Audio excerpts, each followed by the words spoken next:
lain kesempatan.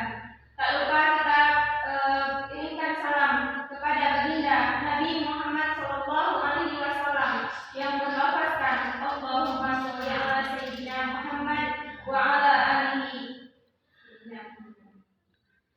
Pada kesempatan kali ini ceramah saya yang berjudul 7 golongan yang mendapat naungan pada hari kiamat.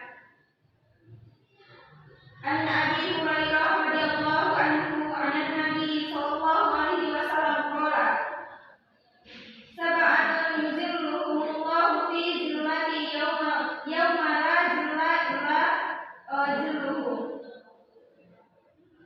Dari Abu Hurairah radhiyallahu anhu, Rasulullah sallallahu alaihi wasallam bersabda,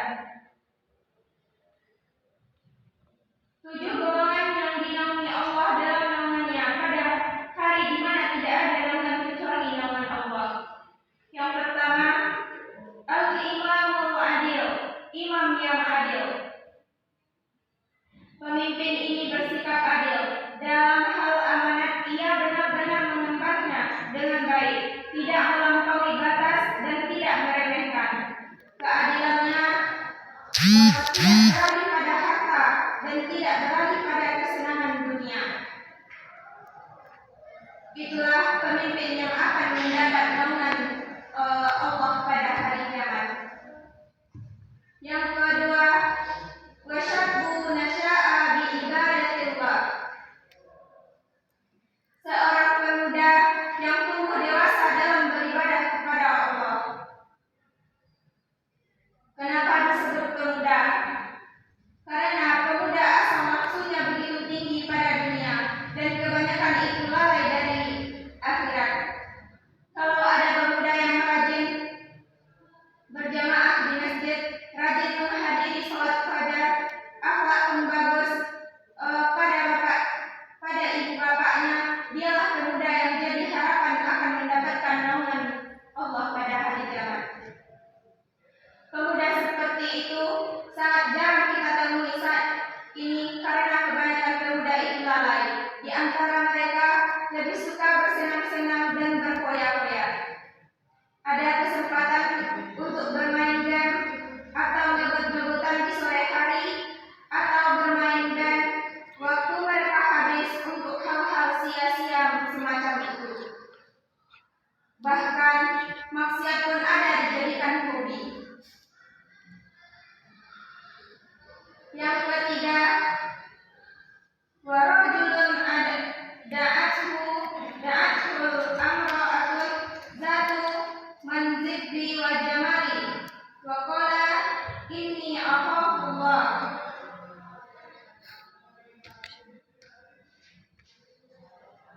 Selanjutnya itu seorang hatinya tergantung kepada masjid.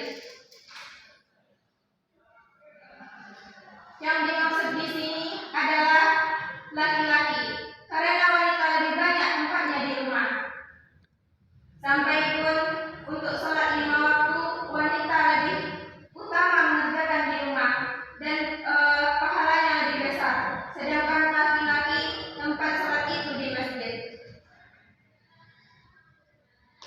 Laki-laki yang hatinya terkait dengan masjid adalah yang biasa menunggu sholat setelah sholat. Misalnya, ia menunggu waktu antara maghrib dan isya dengan berada di dalam majelis ilmu dengan mendengar kajian Quran dan hadis. Yang keempat, 2 orang yang saling mencintai di jalan Allah, keduanya berkumpul karena Allah dan berpisah karenanya. Yang dimaksud adalah mereka yang berteman karena Allah, sehingga teman yang dipilih adalah karena tertarik kepada kesolihan, bukan tertarik pada dunia dan harta. Yang kelima, seorang laki-laki yang diajak berzina seorang wanita yang mempunyai kedudukan lebih cantik lalu berkata, aku benar-benar takut kepada Allah.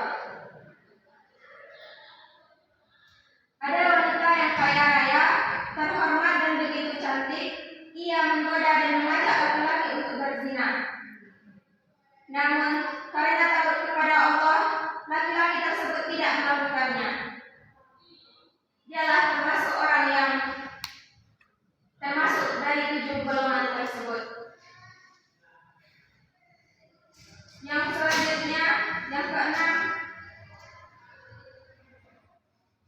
seorang yang bersedekah dengan satu sedekah lalu ia menyembunyikan sehingga tangan kirinya tidak tahu apa yang diinfakkan oleh tangan kanannya.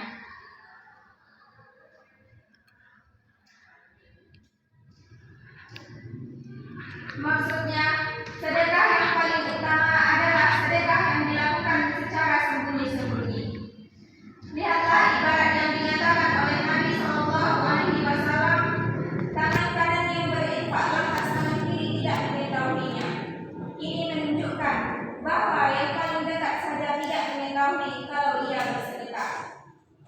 Namun boleh saja seorang bersedekah secara terang-terangan untuk memberikan contoh pada orang lain. Juga sedekah boleh dilakukan terang-terangan jika yang dimaksud adalah sedekah wajib, seperti zakat dan nafkah keluarga. Yang ketujuh, seseorang yang berzikir kepada Allah dalam keadaan sepi lalu ia meneteskan air mata. Maksudnya adalah orang yang rajin berzikir kepada Allah dengan benar-benar menghayati, sehingga terkadang air mata yang menetes ketika menyendiri karena takutnya kepada Allah. Dikatakan ia berzikir seorang diri menunjukkan bahwa zikir yang utama itu disembunyikan karena lebih akan terjaga dari riya. Itulah 7 dari golongan yang mendapat naungan pada hari kiamat.